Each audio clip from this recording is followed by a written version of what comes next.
Welcome on into the Wild Willie Podcast Show. I'm Willie Cologne, and he is JJ, baby. What's going on with you, Big Willie? What's going on, baby? I'm feeling good. I got a little tan. I'm feeling strong. Feeling like a Spartan these days, JJ. How are you feeling? Man, I'm feeling good. I'm just excited to be back on here today to just see how that tremendous weekend of yours went, Big Willie. What all did you do while you was in Texas besides drink? I know you got back on the alcohol, Big Willie. Come on, Big Willie. Huh? No alcohol, man. I didn't drink, but I came home with a medal. Hold on now. I don't know if you can see my Spartan medal, man. I mean, listen, JJ, I came, I saw, and I conquered. So here goes my medal. Just let the folks know I wasn't bull jiving, if you will. Okay. I completed what I set out to do. Which all you did was ran, right? No, man. So listen, I did more than just run, which was hard enough. But you know, we talked about it earlier around January. We talked about the vision boards, which I love to do. And on my vision board, I set out to run, participate in a Spartan race. A Spartan race, which 5K, and it's called. It was roughly 5K, and there was 20 obstacles in between. And I had mentioned to myself, and I had talked openly and honestly about it, that going into the new year, I wanted to go back to living a more athletic lifestyle. And this was mission one for me, and kind of, you know, chasing that dream of mine. On top of that, man, I was extremely fortunate. I got to give a shout out to my brothers in arms, Delonte Cameron, my other boy Jason, Jason, we call him Jay. He was also there in attendance with me, and we went down to Houston, Texas, and it was great because a lot of things happened. One, the rodeo is in Texas right now, which I wasn't really privy to. I didn't know it's a big thing down in Houston, Texas, but I got there Friday, and Bun B threw on a big concert, and he had a lot of acts, and the city was just buzzing.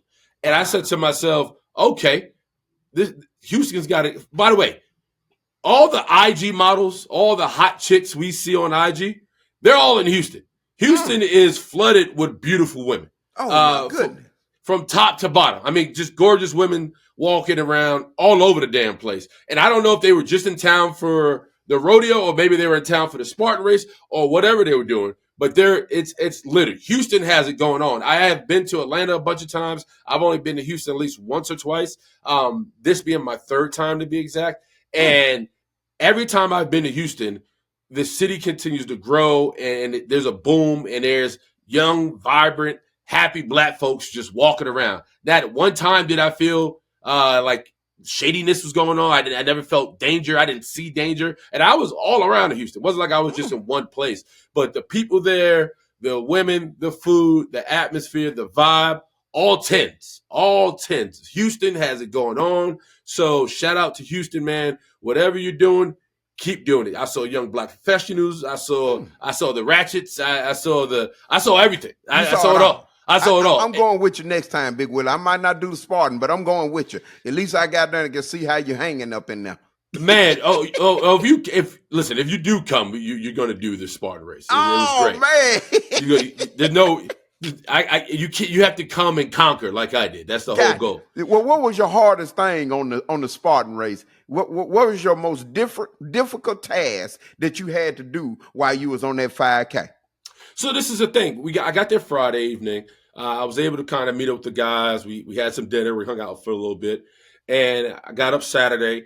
And Saturday was interesting because I was locked in. I felt, I was a little worried because I had it worked out prior to the race that week, and my calf was kind of like nagging me a little bit. But I was like, listen, just stay locked in. Don't overthink it. Don't kind of, because I've never done it before, so I didn't want my anxiety and my anxiousness to kind of get ahead of me. So Saturday morning, I woke up. We were able to get out there. It was like in rural Texas, JJ. It was like in the outskirts of Texas, Houston, if you will. And it was you tell it was like one of them places where it's like one house and the next house is like 5 miles away. It's like one of them type of towns. So we were able to get to the course, man. And what's interesting, we were due to run at 12. We got there around 11 to kind of warm up and get ourselves check in, warm up, and kind of get ourselves going. but they pushed our start time back to 2:00. Mm. And just so happened, it got up to 85 degrees. It got up to Ooh, I was gonna so, say you was in good cool weather, Big Willie. right. So when we arrived, we were able to check in, get our clothes on, kind of see the place. There were people that had just finished running because I think there were different races going on. I think Okay. the earliest race was at like 7:15, and it went all the way up to 3:00. So we were at the 2:00 spot, and I was, like I said, I had been training. I had been kind of mentally getting ready, not only physically and mentally, but I'd never, being in the Northeast, it's been in the 40s and 30s and 20s. Running in 85-degree weather is something that I had to trade for. So with that said, when 2:00 came out, the sun was out and it was humid and the heat was on our necks. And so while we were warming up for this race, man, I was sweating. Like I was in a full body sweat before I even did anything. Did you have on shorts, sweats, or what? Yeah, so I had a t-shirt. I had my tights. I had my shorts over my tights, and by the grace of God, man. While I was changing, I ran into this young man, little white kid. He wasn't a white kid. He could have been in his early 20s. There were people there. There were people there, Jay, who had run twice already. Yeah, and so I started talking to him, and he was like, "Yeah, I'm about to run my second race." And so I was like, "How is it out there?" He goes, he didn't say it was hard, but he damn sure didn't say it was easy. He kind of gave me one of those like, well, depends on you, really type of answers. Yeah. And so I had my height. I had these Columbia hiking boots, and then I had these regular running shoes. And I said, "Hey, man, what shoes should I put on?" And he looked at me. He goes, the boots. And I was like, okay, good. So he was like, only because the course isn't all grass and rocks. It's a lot of sand. Half of the course was sand, and it was muddy and it was wet. And he was like, you being a big fella, you're going to need some traction. So thank God I talked to this dude. By the way, a little backstory in this little fella. His dad went to school. I think his dad is from Long Island and happened to go to school at Hofstra. So it was like God connected us in a way, which was cool to hear. But to kind of speed along, man, we start the race, Jay. And it's weird. Before you start the race, you got to go through barbed wires, right? And then you got to jump over something, and then you get to the start line. So if you don't properly warm up, barbed wire? No, it was like these ropes. It wasn't barbed wire yet, but it was like these ropes that you got to climb under, and then you got to jump over a wall, and then you're at the starting line. And then once you're at the starting line, they kind of get you warmed up, and they kind of get your mind going, and then some guy gives like a quick speech, and then you're off and running. Jay, I'm gonna be honest with you. You're running for a good half a mile before you see your first obstacle. And so you really kind of like, your body is like, oh, okay, I'm on different terrain. I'm running through sand. By the way, if you've ever run through sand, it cooks your hamstrings and calves. Oh, yeah. So I know people that train in sand. Right. So if you haven't, by the way, I hadn't. I've been training on a treadmill and then working out in the gym. I haven't seen sand since I was on the beach with the kids during the Disney cruise. Yeah. And I damn sure wasn't running on the beach while I was on vacation. So needless to say, man, it was tough. It was difficult. It was well worth it. Quick story, my buddy Delonte, he's the one that did the most road work out of the three of us. He's the one that I've been running on outside. I had been in the gym, and Jay had been in the gym as well. And so I told him, I was like, hey, man, since you have the most conditioning on the road, we'll keep pace with you. I'll be the middleman, and I'll keep Jason coming along, because he was probably out of the three of us, he was probably not as in shape as me and Delonte. The first one is we got to go over this wall, and then the next one you got to climb up this semi tower. I don't know. I mean, it's like I don't know how to explain it. And then you start getting to the rings, and then you start getting to the monkey bars. So by the way, if you can't complete each obstacle, you have to do like a penalty lap. Well, the penalty lap veers you off the course, and it's usually like it's like a 3 minute to 5 minute lap you have to do off the course to when you come back on the course. And they kind of screw with you because you're running through thick mud, you're running through water, and you're running through sand just to get back on track to the course, and then you push along. I'm gonna be honest.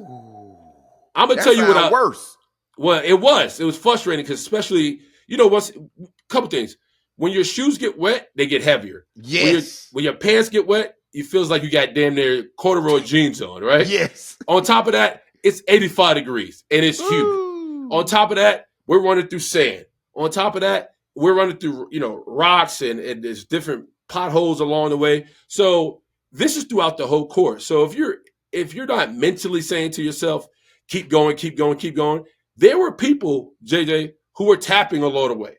There were people who was just like, peace, I've done enough, I'm done. So fast forward, man. I was out of 20, I didn't complete 3 obstacles, which was so you did see what it felt like to go to you did see what it felt like to get there and go around and to I did the penalties. Yeah.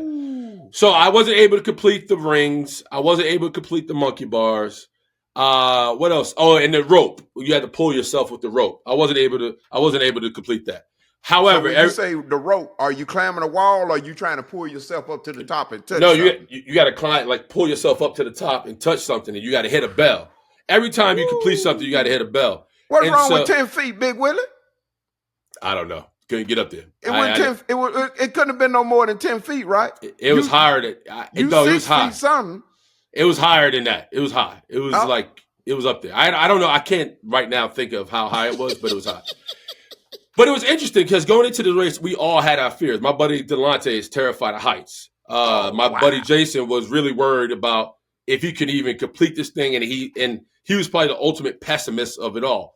My fear was because of my knee situation. Both of my knees are bone on bone. Yeah, I didn't want my knees to flare up and get big and swollen and sore trying to climb over these walls and run through the sand and go up and down all this stuff. So we all kind of had our fear of doing different things, right? So we get to the one thing, which is like this tall tower that has nets, and you got to climb all the way to the top, and you got to climb all the way down.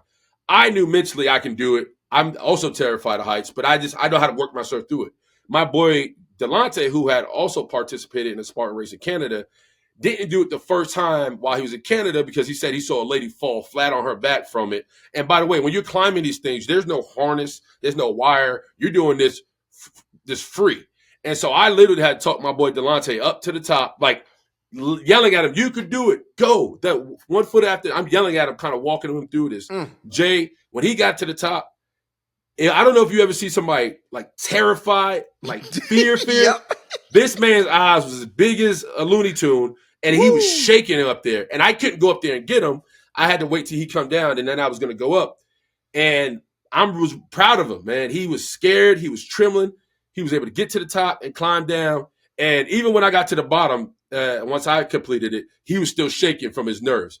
Wow. And so we was able to push through that, man. And then when, for Jason, man, there's a part where you're crawling through the barbed wire, and it's rocky and muddy, and it's for real barbed wire, like some hermit type stuff, 100% type stuff. Well, the thing about it, JJ, you're crawling for a good while, and then the course kind of turns, and then it gets muddy, and you got to crawl through that, and then you got to go up a hill, get up top, and then you start climbing. You like jumping in water up a muddy hill. It gets nutty, dog. I ain't gonna bullshit you, bro. I'm pushing myself through it. We're all pushing ourselves through it. I rolled one time underneath the barbed wire, and I kind of peeked back to look at Jason because I know he was mentally he needed some pushing. Yeah. And I looked back, and he looked like he wanted to tap. Like he had to find. You could tell he had to find something inside his stomach to push him through it, and it was great. And so as we pushed through this thing, man, and we all kind of conquering our own fears and doubt, our own self-doubt. When we got to the end, man, it was super fulfilling.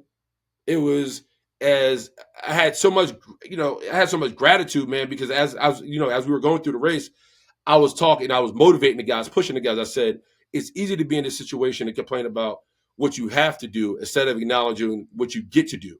And it shows you, man, because Jay, before we started the race, there was this dude that had his son in like this mobile wheelchair, and his son had a disability, he was special needs, and he ran that whole thing with his son. And I'm like, that was like instant motivation. That was all the motivation. Right. because I watched this dude literally carry it. The father had a couple people with him, but they were picking his son up in this wheelchair and like hoisting him over the obstacle. One would run around, they would grab him. He would jump over the thing and he would push his son through this terrain. Mind you, I'm doing it with 2 feet and with nothing, right? Just me and myself. This guy was doing it himself on top of carrying his son and pushing his son through to the finish line. So I was like, if that man could do that with his disabled son, I damn sure could do it. So that was like instant motivation. It was like to remind myself, you get to do this, right? That young man in that wheelchair, he doesn't have a choice, right? His dad is literally carried him. So it was a lot of forms of motivation. When there was a lot of finding yourself through that process. It was a lot of like grit and toughness you had to kind of persevere with rather. And man, Jay, when I crossed the finish line, I was like, thank you, Lord, right? Because I finished the race in hour and 39 minutes. That's how long it took me to finish the whole thing. And it was great. I got my medal. I finished Good, it. Big Willie. I'm proud of you, Big Willie. You did it. I did. Did any of the guys go through it that was on your team where they didn't have to go around because they didn't complete something? No, we all failed at the same thing.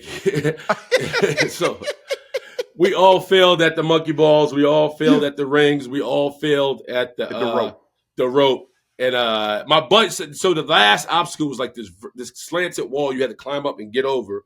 My buddy Delonte cramped up on it. I was like, dog, I don't want you to tear your calf. So let's just kind of walk around this thing. So we helped him walk around that thing. But we were good.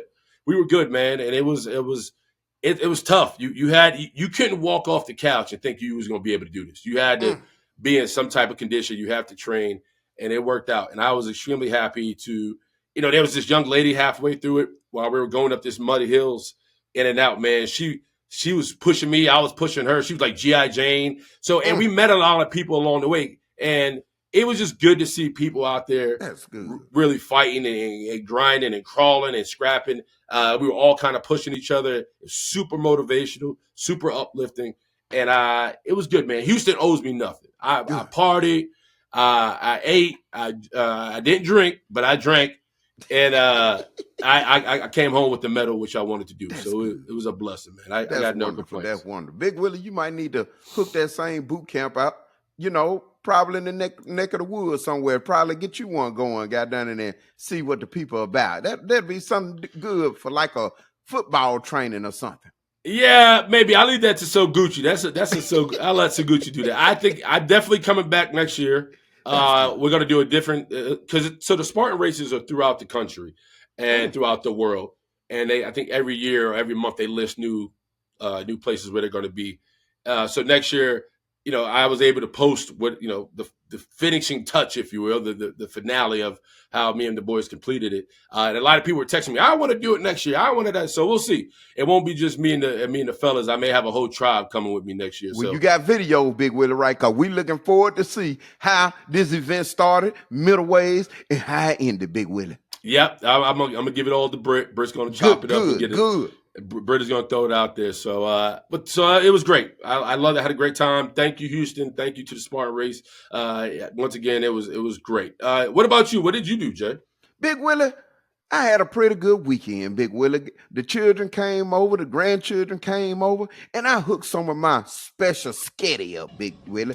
I had some Gucci's son, DJ Two-Way over. He had his girlfriend and my grandchildren as well. He brought his children over here, and Big Willie, we had a good time. And I had a mixture for everybody. I had a pot of non-hot sketty. Then I had a pot of hot sketty. And then I had So Gucci got done it vegan sketty, got done it because for some reason she's going on a no meat diet for a whole month. So Big Willie, there's a problem with that though, Big Willie. Why? Because without me really problem? Finding out she was going on this goddamn vegan diet, I came home that Monday. And this was before I did the sketty, this past Sunday. And I noticed she had this vegetable plate over there, and she had some beet juice up in the glass. And I'm getting out the shower like, okay, baby, what we gonna eat? She was like, "Oh, baby, I started the vegan, got done in class, and the vegan stuff, and I'm eating this, and I'm like, baby, what I supposed to eat? Oh, well, I just figured you'll find something around here and you'll eat." And I'm like, "Big Willie, I don't went to work all day. I don't got done and worked hard. I don't got out the shower. I just knew got done I was gonna eat something. If it wasn't nothing but soup and salad like she got done normally do, I already got a hole in my stomach, Big Willie, and you gonna tell me, you figure I find something around here, Big Willie?" I told her, "I gotta eat too now. I didn't agree to go on this vegan goddamn diet with you, goddamn Big Willie. I'm hungry, goddamn it." So goddamn, of course, I had to go back to my ritual, get some peanut butter, goddamn it, Peter Pan, and some goddamn crackers, goddamn it, put a little jelly of it with a good cold glass of milk, and let her know, baby. Let me let you know something, so Gucci. Just remember, when you go on these things, you got a husband, goddamn, that got to come home that been working hard all day. I didn't agree to this. Just think about me, goddamn, and wonder, okay, yeah, I know I'm on this, but what is my husband going to eat tonight? I don't give a darn what it is. Big Willie, I ain't ready to go vegan. I mean, it's hard enough trying to eat right, eat the damn super salad she got going on. And goddamn it, just to take me all the way off of Big Willie and just do me like, Big Willie, come on now. That ain't gonna work. So that's the kind of weekend and week I've been having. But other than that, they tore that scatter up, Big Willie. Man, they got down on it. They got there and cleaned it to the pot. Big Willie, I'm glad I put me something up. It was 3 pots of that. And I'm gonna have to show it to you, goddamn it. And I promise you, with none of it left. With to-go plates, them eating twice, then eating in the evening time, then taking some with them. Big Willie, I'm glad I did do 3 pots. I got to try some of this JJ's famous sketty. Yes, sir. I'm telling you, it's more than finger licking good. You better not put your fingers in the Big Willie, because I promise you're going to bite them off. It's right, Big Willie. Woo, it's right. And then I had some of that good old garlic butter toast to go with it. Ooh. Woo! You out there feeling thick. Hey, by the way, JJ, we got 25 Mondays till summer, so that's why Gucci try, she's trying to get ahead of you. We getting ready to go to Rome, so she trying to get that Rome figure. I know what she's doing, but damn, Willie, don't punish me in the process. Damn. I'm just telling you where she's at with it. She's trying to be on the beach looking right and fine. So she's just trying to say, if you want to get on her page, you may want to get on some, clean it up a little yourself. You're right. Yes, I agree, Big Willie. We're gonna take a quick break. Come on back. Why Willie Podcast Show.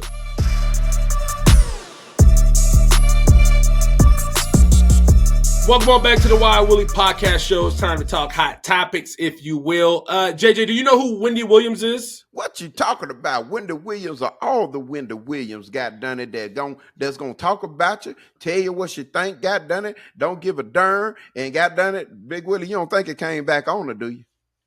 Well, Wendy Williams has been going through a lot, man, and obviously she's a lot herself, but she's been going through a lot. There was an article in People about what Wendy Williams has been going through, and it goes like this: says Wendy Williams was unexpectedly taken to the hospital amid her pleas for help. Authorities responded to Williams' assisted living facility for a welfare check on Monday, March 10th. A spokesperson for the New York Police Department confirmed to People she was then escorted out of the building, and EMS transported her in an ambulance to a local hospital for evaluation. From the New York Post, the 60-year-old former talk show host dropped a note out of her window earlier that morning. It allegedly read, "Help Wendy." Now, if those who do not know, Wendy Williams was the reason why she was in this assisted facility, if you will, was because she's been dealing with some dementia, if you will, early onset dementia, and she's been having guardianship. There's been people fighting for her to get her released. She even did a psych evaluation, JJ, and people right now are confused because people that have interviewed Wendy, that have talked to Wendy, said everything's all there. So she was forced to do this cognitive test, and it was like a 10-question test, and she got 10 out of 10 right. So she's doing fine. However, there's those in her, in her camp that say she's not right, that she needs help, and so there's a lot going on with Wendy Williams, and it's sad because she was the voice, the mouth, the lady that knew all the Mm-hmm. gossip and scoops, and now because of supposedly alcohol abuse, now with this early onset dementia, people are worried about if she's being held captive or there's other things going on behind the curtain. JJ, thoughts? Big Willie, you know what they say, more money, more problems. And I'm gonna be honest with you, Big Willie. Would this even be an issue if Wendy didn't have the type of money that she had? I mean, would anybody even care? You know what's going on with Wendy if she didn't have the money she had? To be Big Willie, it seemed like it's some things going on where people is after her money, and it sounds like goddamn it, they'll do whatever it takes to keep her isolated so they can goddamn it spend her money like it's theirs, regardless if they overlooking it. Even if you overlooking it, Big Willie, you know it's always a hand in the pot, making it seem like you paying for this, but I'm gonna get a little bit out of paying for that. You might pay for this something over here, but I'm gonna grab a little bit while paying for that over there. And it seems like everybody's enjoying winning the money except for Wendy. And Big Willie, I mean, I just don't even see, I don't know if it's a system thing or whatever, she got going on, but I just don't see how a person, I mean, they did Britney Spears the same way, and everybody knew, what her situation and everything was. But my thing is, didn't Britney Spears get control of everything where she basically now is over everything she needs? So if Britney can get it, and Wendy got 10 out of 10 questions right, and they say they don't see anything wrong. What's wrong with goddamn Wendy getting what she's supposed to have? I mean, you entitled to your own stuff, Big Willie. If you go out there and you got done and spend it up, that's your money. You did that. Can't nobody blame you but you. Britt, our producer, you know a little bit about the story. Are we missing out on anything? It's very confusing because on one end, it did seem like, when she first stepped away from the show, her health seemed to be in decline. There was reports that, dementia was really impairing her. And, they put in that guardianship because that's, when you're under that decline, you can't make, rational choices for yourself, as you Sure. say. But I mean, I think her accusations are saying that she's not as mentally impaired as what her guardianships are saying, and like that they're taking control and she's being held in these facilities without her permission. And I think it is confusing because she did seem very, it seemed like her health was in decline, that she couldn't care for herself.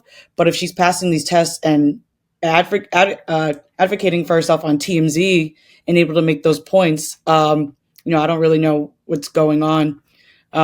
Maybe she can, make more decisions for herself. And there's always concerns about, like, the same thing JJ said about Britney Spears. I think the concern was that they were caring for her, but taking advantage of her money and using her money and funds and stealing money from her. So I think that's where a lot of the pushback came from. And I think the same concerns are being thrown out here, that maybe she's being taken advantage of, but nobody really knows what honestly could be going on behind the scenes. Well, we're going to keep a watchful eye on it. Thank you for that, Britt. Moving on, JJ, there's another story I want to tell you about.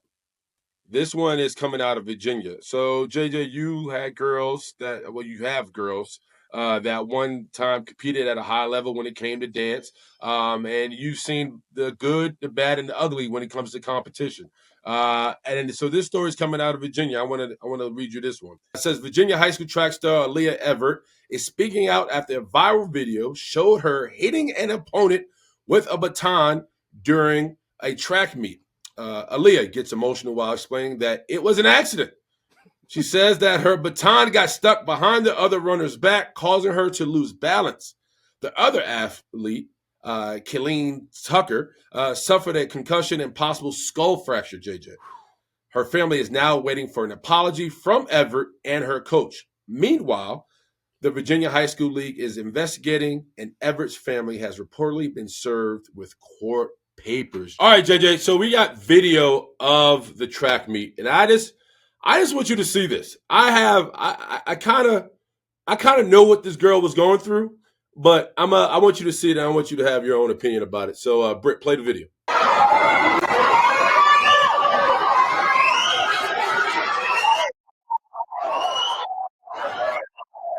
Britt, freeze it, stop it if you will. So, JJ, I'm watching this, you're watching this. You can see the victim over here. Kayleen gets cracked over the head from Aaliyah, and this is during the race, by the way. She said that the baton supposedly got stuck, that she got off balance, which caused her to whack this girl behind the head. JJ, give me your thoughts first. First of all, you didn't tell me she was at the Spartans event with you got down up in Hughes, because this looked like one of them Spartan matches, boy, where you just everybody for themselves, Big Willie. And then on top of that, I heard the roller derby got done it, where there's a lot of fights and stuff going on with the skates and stuff, got done it where they bumping into to each other, but I ain't never heard of it on feet, Big Willie. I'm just being honest with you, especially going around the track. And for her to say that baton got caught in the shirt or something and she didn't mean to do it.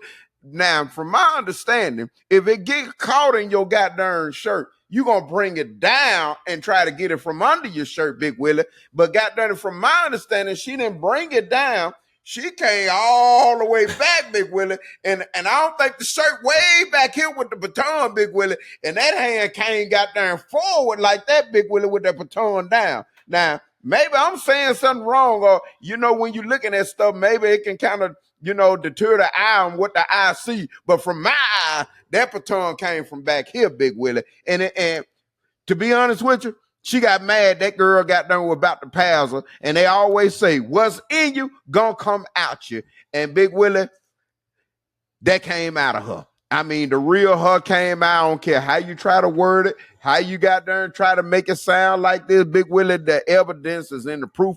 And she got done and straight got done to hit that goddamn girl. And I hate it. That's bad sportsmanship. No parent want to see their goddamn children even have to go through that. And it's an embarrassment for the parent of whoever daughter this is to even see her do that. So Big Willie, in all sports, and because you don't been high school pro, college pro, you got to have discipline. A lot of attitudes don't got people that's very talented to got done and not go got done at pro because of their attitude. They gonna be got done 10 times better than just the average player, and they'll pick that average player before they will pick that person that's 10 times better, all because their attitude. Am I wrong, Big Willie? Well, I'm gonna say this: I've snapped before. So I've definitely done things out of character. When you're in the heat of competition, and you're like, you can see this girl, she's coming around the bend, she's fighting, she's trying to muster up every energy in her body to win this race. And as she's in the process of doing this, she sees the girl on her right pretty much flying by, and she lost it. I have lost it in practice, and I've lost it in games, but I've also been penalized and kicked out of practice for such behavior. I remember in college, I got into a fight with one of my good buddies, now one of my close friends. He played defensive end. His name is Dan Gray. I grabbed, we were kind of locked up. We're going at each other. I snatched his helmet off and I swung it at him, right? Which is illegal. So what? Your helmet is technically a weapon in your hand. And by the grace of God, thankfully, when I swung at him, he ducked and I didn't hit him. But I got kicked out of practice because of it. Yeah, because of it. There's another time. I've been in a lot of in practice fights, if you will. But you hear what you just said, right? What's that? In practice, but you didn't do none of that in the game. Well, that's a lie. I've actually thrown punches in the game, but you didn't take your helmet off, which is a weapon, and got done and throw it at nobody's head that had their helmet off. That's a weapon. No helmet on with a baton fracturing your skull. You knew what limit to take when it come to that when you in game mode. Needless to say, I've definitely thrown punches and gotten to my fair scuffles and have been penalized and fined because of it. So I can understand the kind of losing it from a competitive standpoint. However, I think what's baffling to what you're saying is your baton didn't get stuck, baby. Like if that was my daughter, I'm like, baby, your baton didn't get stuck. You snapped out and you cracked that girl's side of the head. Yeah. Well, she's sticking to the story. She has an apology that she took to the news. Just a person by myself. Nobody's gonna believe me because I can admit from the video it does look purposeful, but I know my intentions and I would never hit somebody on purpose. Her arm was literally hitting the baton like this until she got a little ahead and my arm got stuck like this.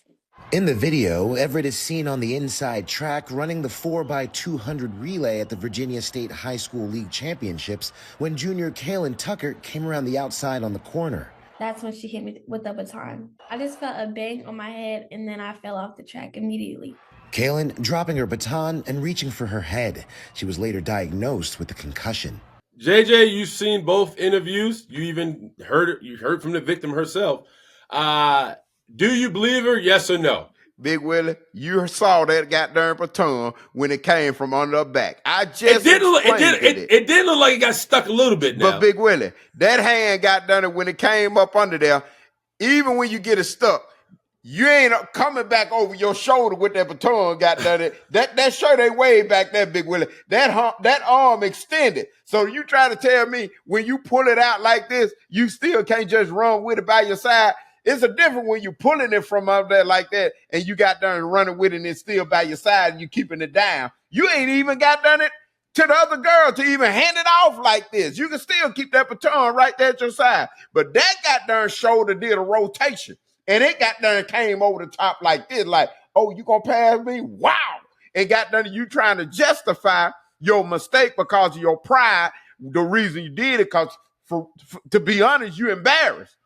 And you trying to got done and sugarcoat it to where it can make you look good on your end, kind of like y'all up in the pros got done it when you throw the first lick and try to make it seem like somebody hit you after they hit you back and you fall all out. Oh, now goddamn your ass guilty. You got caught. So it's unfortunate, man, because I agree with you. I think she realized she was about to lose that race. I think everything she was putting in that race just wasn't propelling her along. And that girl came and scooted on by and she said, "Oh, hell no, yuck." And I'm gonna be honest with you, Big Willie. If I'm looking at it and I'm thinking about children right now these days, you don't know what was said before that match. It might have been some goddamn trash talking going on. Could have been. You know us. We gonna trash talk before every goddamn game. And ain't no telling what they said to each other or what they were saying the week prior to it coming up. Social media is a big factor right now. Who goes to say this didn't even escalate before the goddamn run? And then all of a sudden, here it is, I'm winning. Yeah, I told you I was gonna do that. And here she is coming around the goddamn curve. Now, you bagging up what you don't say it. I don't like it. I'm finna tattoo you. And bam, there it is. Damn right. That was crazy. All right, We're going to take a quick break. Come on back. Why Willie Podcast Show.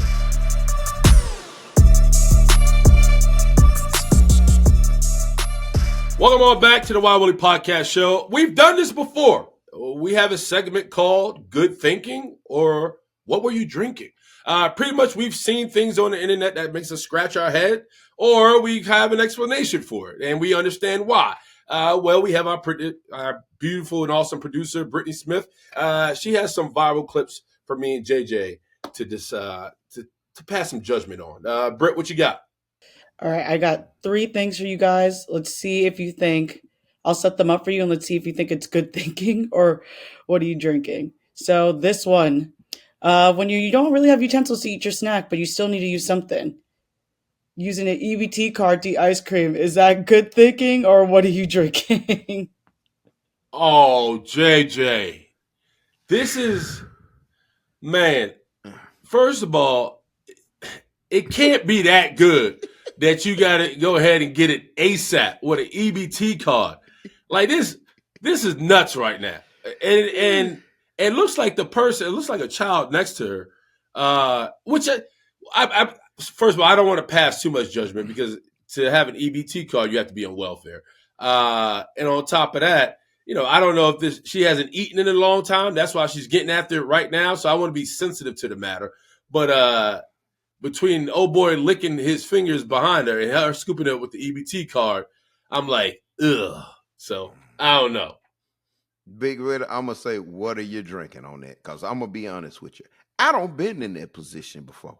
I don't ate out of that same ice cream container, Big Willie. And I'm going to tell you something, Big Willie. You know what I did? I didn't have a spoon. But guess what I did? As a youngster, I learned at an early age how you maneuver. and how you adjust the situations. They put a top on that ice cream goddamn container for a reason. And what you do, you take the top off if you don't have a spoon, and goddamn you kind of fold the top up and you make that a spoon and you dip that in there and eat it off it. You don't pull your credit card out, goddamn, to eat off it, Big Willie. So she ain't thinking worth a darn, Big Willie. I'm just gonna be honest. So you going, what are you drinking or good thinking? What are you goddamn drinking? Because there's other ways, goddamn, you could have maneuvered, goddamn, to eat that ice cream, like using the top. Yeah, I'm gonna say, what are you drinking as well? But shit, whatever it was, she had to get to it ASAP for her to pull out the goddamn card like that. What's next, Britt? If you're an Uber driver, do you is it good thinking that he just ignores it and completes the ride? Or is it, what are you drinking? Kick these people out. And the same thing for the people. Are you hooking up in an Uber good thinking, or what are you drinking? JJ, we know people like to do it in public. It's a thrill, it's a rush for some couples. But I'm going to say good thinking by the Uber driver. It's not about what's going on in the back seat. It's about getting your money and completing the fare. He knows he has a spicy young couple hooking up in his back seat. It looks like their clothes are still on for the most part, but even though they're getting after it, he's like, all I got to do is just go down this road a mile to the left, and this ride will be completed. So I'm saying good thinking by the Uber driver. Good job for having some focus and ignoring what's happening in the back seat. Well, Big Willie, I'm gonna be honest with you. I think it's goddamn good thinking, goddamn it. You know I'm a goddamn voyeur. Hell, matter of fact, I'm taking a long way home. What did you say? You think I'm gonna miss out on some good old goddamn entertainment like this? Matter of fact, I'm goddamn it driving even slower, goddamn it, to get them to the destination. Big Willie, I need them to finish. I mean, it ain't every day you get a good show like this. So, Big Willie, I'm going to take the long way home. I'm going to goddamn it go slower than what I normally goddamn drive. And I'm going to get them timing up because, as you can see, it don't look like they trying to rush. So, I don't want to rush them goddamn it to goddamn it finishing something that goddamn it they are enjoying. So, as me being an Uber driver, I got to make sure that I give them the best hospitality from an Uber driver that's possible. So that's good thinking, Big Willie. Yeah, you some type of freak. I knew you'd say something like that. You want to see them hook up and get nasty in the backseat of the car. I'm thinking like, man, I want to get these funky people out of my back seat, but I need this money, so I'm going to complete the ride. As a matter of fact, I'm going to give them some peppermint, some double mint gum, and some goddamn napkins goddamn when they get through. So you got to be a good Uber driver. And I even got goddamn some cold water in the cooler because for when I get thirsty, when I don't want to stop, then I'm going to handle them as well. I do give him credit, though. Yes. He's not turning around. He may be looking in the rear view mirror, but he's like, listen, man, as long as nothing splash on me or touch my shoulder, I mean, I'm going to be okay. So I appreciate his focus. But I'm looking in the back seat, man. They about to bring it on home. She about to ride that thing on home. So, but you see in the comment, one of them say, the side eye killed me. So he you better believe he watching. Look at the side eye, Big. Look at it over there. Hell yeah. He like, oh shit now. Yes, sir. Man, what's next, Britt? All right, this next one. It's actually a picture, but this is something that went viral a few weeks ago, post after the wildfires. This Amazon delivery driver, he delivers a package a little bit too literally. Celebrity Mandy Moore took her complaints to Instagram when she saw and said, do better, Amazon. Can we not have better discretion than to leave a package at a residence that no longer exists? This is my mother and father-in-law's home, SMH. And you could see that the Amazon delivery driver completed his delivery and delivered it probably to the right address, but delivered to a home that is no longer there. For this Amazon delivery driver, is that good thinking, or what are you drinking? I'm going to go first on this one, Big Willie. Go ahead, Jay. What are the hell you drinking, goddamn? Because common sense, man. Sometimes we just got to use common sense. You see, ain't nobody at that house. Either two things going on. Either you trying to get off work early, goddamn it, you ain't goddamn trying to, you ain't thinking about nobody package, or you dropping that package off and got somebody else gonna come back and steal it because you wanted to. Something goddamn going on, because you can't be that darn naive and see your house is not there and you gonna leave a package on what it was supposed to be a goddamn porch. Come on, that Big Willie. You got to be drunk your goddamn self to even goddamn do that right there. Come on now. Okay, hear me out. Okay. I would say good thinking, and I'm gonna tell you why. Yes, there's no longer a home. The home is obviously burnt down, and it looks like nothing exists at the current state. Exactly. However, there were people living in that house, right? And you figure the people left that home, and they will be back to retrieve whatever's left, right? Heirlooms, something maybe that made it in the fire. So I can see why the driver's saying to himself, yes, a home does not exist here anymore, but there once were a couple or a person that lived here. They will return. When they do return, at least they have a package that they did order waiting for them with the rest of the things that maybe survived in the fire. That's how I'm perceiving it. So I'm going to say good thinking.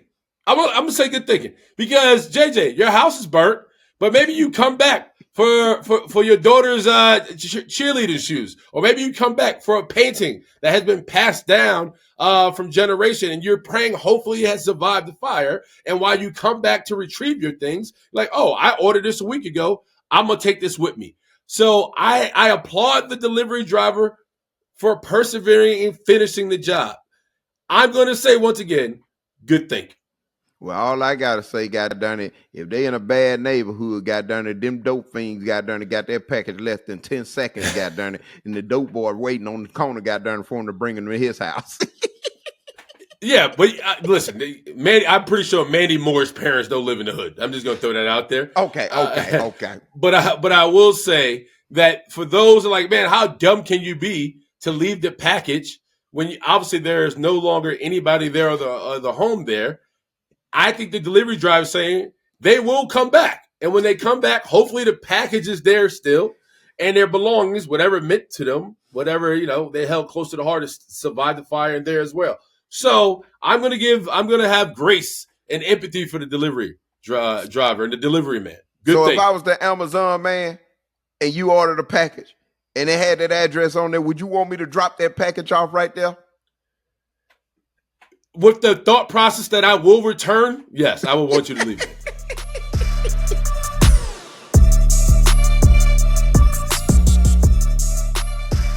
Welcome on back to the Wild Willie Podcast Show. We're about to close it out. JJ, it's time for comments and questions. Are you ready? I'm ready, Big Willie. Let's see what the fans got to say. Here we go. At Gloria Milton. I just love JJ. He is so real and a great man. I met him in Walmart. He was so nice. I will miss all of y'all when the show, Bell Collective, comes back. The show will not be the same without you. Me and JJ both agree. It won't be the same without us, but we had to go. Yes, sir. We had to go. Yes, sir. We got to do what we got to do, Big Willie. Daddy got to do what the daddy got to do. Moving on. Karen Butler on that TikTok dance JJ was doing. Big Willie, I can't even do that dance either. I'm still trying to learn. Where the fans at? JJ. Well, while I was in Houston and while I was hitting them streets and I was outside, as the young folks would say, they played that song, Boots on the Floor, Boots on the Ground, about 50,000 times. Oh, Big Willie came back home and he know it now. Yes. You would think so. I still don't know how to do that damn dance.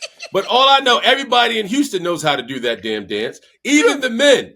JJ, let me tell you how crazy that song is and how much people love that damn song. Yeah. They're selling fans in the clubs. They're selling fans in the bars and lounges. So when the song comes on, you can find somebody who's selling a fan and get you a fan so you can hit the dance floor with. Let me see it, Big Willie. I don't have it. I don't have I thought you were going to tell me you bought one. No, you would never see me with a fan. Ever. But, man, when I tell you there was grown folks, grown men, I was like, is this real? I mean, dudes were getting down. The women now, the men ain't by the fans. They do something else, right? I didn't see the men with the fans, which was good. But the ladies, they came to the bars and lounges in these clubs just for that song with their fans. And it was crazy. Every once in a while you hear yak, yak, yak. randomly, and I was like, "This is insane! What is up with this day?" Like it reminds me of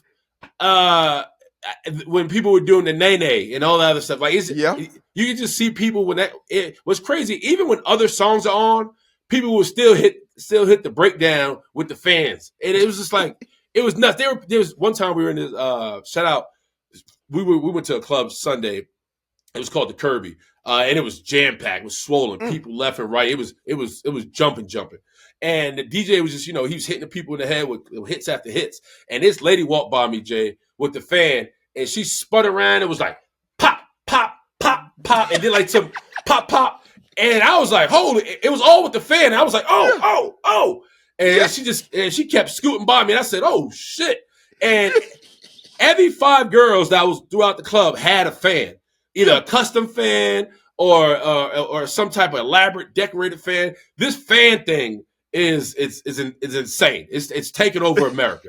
This song and this fan situation is taking over America. So and I'm quite tired of it. Yeah, well, Big Willie, not just the fan. She did say she liked my dance on the Tamia. Did you at least learn the Tamia? Because they say that's from Houston, Texas as well. No. No, I didn't learn it. But I tell you who does know it, everybody in Houston, Texas. Because that's another song and dance number folks is doing down there. I mean, the footwork on these people is impeccable.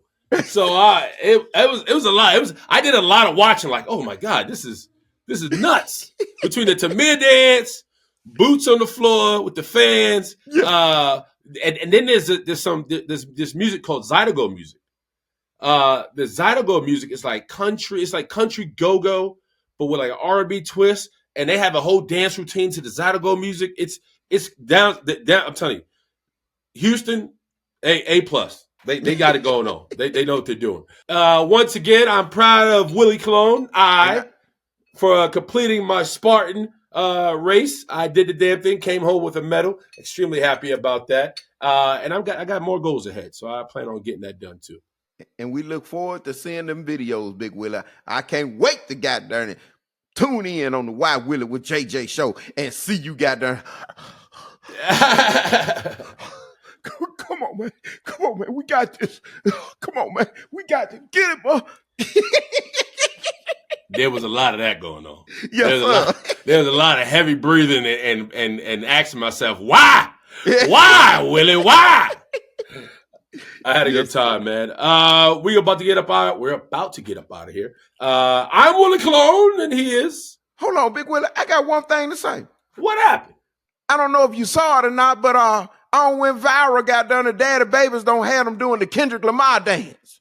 There's another dance. Big Willie, they got me got done to the Kendrick Lamar dance. Got done. I'm tripping them, whipping them.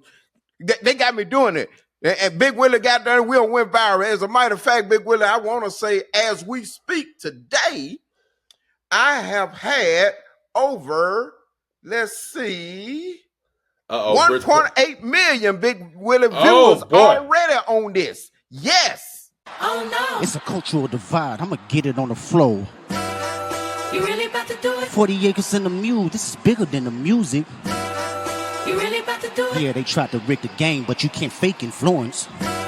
They get on it like that. Hey, I'm tripping, I'm sliding, I'm riding through the back like must have on a beat, bro. He bout any rap. He a freak though, man down, call an ambulance. Big Willie, what you think, Big Willie? I gotta get you, Holly, and William got forward on there, got done, and y'all gotta do the same thing. Big Willie, you gotta give me one of these dances now, Big Willie. I can't keep up. I can't. I can't. It's and I love the day. I can't keep up with all the dances. It's just too many routines. You can do the Kendrick though, Big Willie. You and Keisha and Ford and Holly. I know y'all got that one, Big Willie. JJ, I don't even. We talked about. First of all, months ago you would give me some shoulder shimmy joint whatever that we were doing. I didn't even learn that. Now we got fans. We got Kendrick dance. We got the Tamir dance. I mean. I feel in the defeated. Kendrick Lamar right now. I'm defeated. I got nothing. I can't. Is there a tutorial? Is it like where do I learn this at? Big Willie, you just go on there, look at the Kendrick Lamar challenge and learn it, and y'all got done to do it, Big Willie. Boom. All right. Well, we'll see. That'll work. We looking forward to that too. Bye-bye. I don't. I'm Willie Colon, and who JJ, I guess baby. the dancing daddy. That's what I'm gonna call you. The dancing daddy, JJ. Peace, y'all. See y'all next week.